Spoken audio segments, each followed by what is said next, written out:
connaissez Marangaine, vous ne vous mettez pas à écouter cette homélie avant d'avoir lu l'évangile qui correspond, l'évangile de Luc au chapitre 24, versets 13 à 35. Et ce n'est pas parce que vous le connaissez par cœur, c'est les disciples d'Emmaüs, on connaît ça, qu'il ne faut pas aller le lire. Au contraire, ceux qu'on prétend ne plus aller lire parce qu'on les connaît déjà, c'est ceux qu'on n'écoute plus. Donc vous allez le lire et on se retrouve après pour une lecture commune.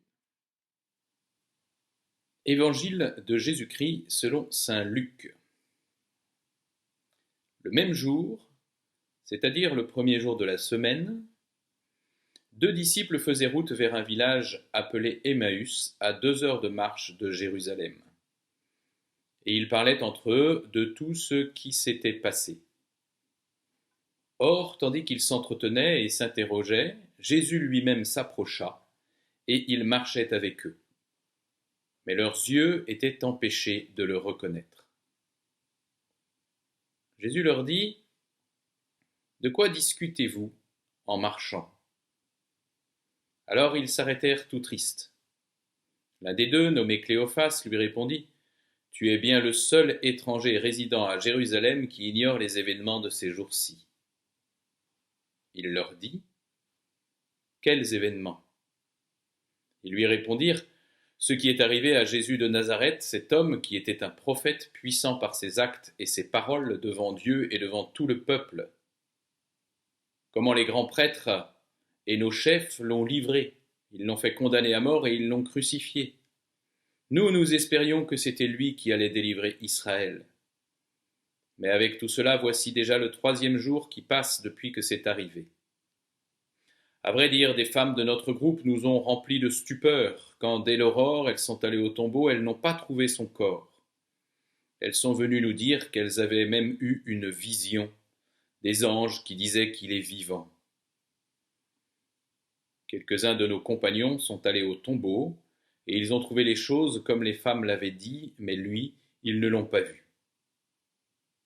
Il leur dit alors : « Esprit sans intelligence, comme votre cœur est lent à croire tout ce que les prophètes ont dit.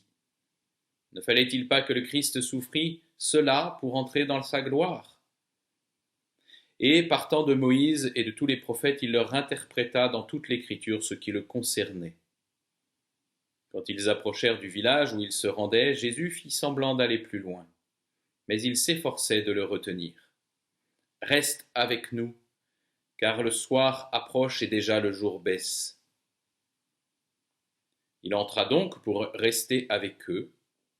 Quand il fut à table avec eux, ayant pris le pain, il prononça la bénédiction, et l'ayant rompu, il le leur donna.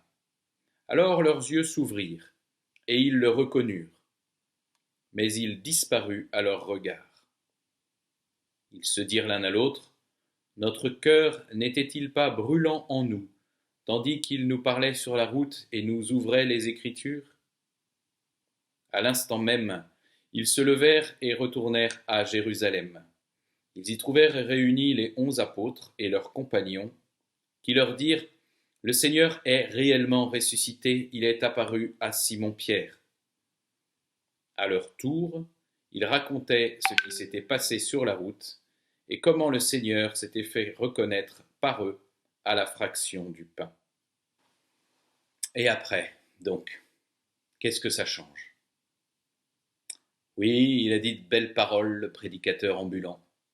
Oui, il a levé des espérances. Allez, on aurait même dit un prophète. Et pourquoi pas un messie, un sauveur, quelqu'un qui serait venu tout arranger, tout restaurer, tout remettre à l'endroit, et tout réparer ce qui était cassé dans nos vies et dans nos sociétés. Mais bon, on peut toujours rêver. Ça nous fait du bien de rêver. Mais après, il est mort, comme nous un jour, et rien n'a changé. Vous l'avez vu changer, vous, le monde ?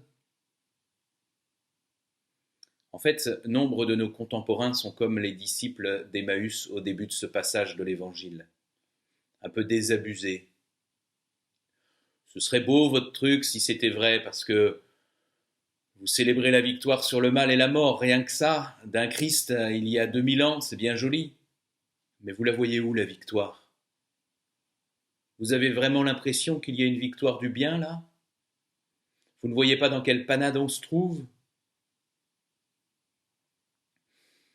Saurons-nous être pour eux, comme les disciples d'Emmaüs, mais à la fin de ce passage de l'Évangile, témoins émerveillés d'une résurrection qui change tout? Saurons-nous annoncer aux nôtres cette nouvelle inouïe qui réveille toute espérance, qui rend la vie, qui brûle le cœur, qui nous fait changer de chemin pour revenir vers nos frères dont nous connaissons le désespoir? Cette nouvelle qui ne se nourrit pas d'un rêve contre l'absurdité du monde, parce qu'il faut bien croire en quelque chose, et au fond peu importe quoi, pourvu que l'illusion soit douce. Non, la nouvelle que nous portons, c'est celle d'une rencontre personnelle, en vérité, pas d'un mythe anesthésiant. Mais pour cela, il faut accepter de faire avec les témoins d'Emmaüs cette expérience de nous laisser rejoindre par le Christ, non pas dans nos rêves, mais dans la réalité de nos inquiétudes et de nos peurs aussi. Pour cela, il faut prendre le temps de l'écouter dans l'Écriture sainte et de nous en laisser brûler le cœur. Il faut oser le supplier de rester avec nous quand les ténèbres croissent autour de nous. Il faut aussi savoir le reconnaître dans les signes qu'il nous donne quand sa présence semble se dérober à nos sens. Il faut enfin, pour cela, accepter d'en témoigner à nos frères, non seulement pour leur offrir ce que nous vivons avec Jésus, mais encore pour nous l'entendre confirmer par l'Église elle-même. Oui, le Seigneur est vraiment ressuscité, il est apparu à Simon-Pierre. Alors, vous l'avez vu changer, vous, le monde? Eh bien oui. Et ça a commencé par mon cœur et mon âme. Si je vous le partage et si vous faites de même, nous les ferons grandir par la grâce du Christ, la gloire de Dieu et le salut du monde. Amen.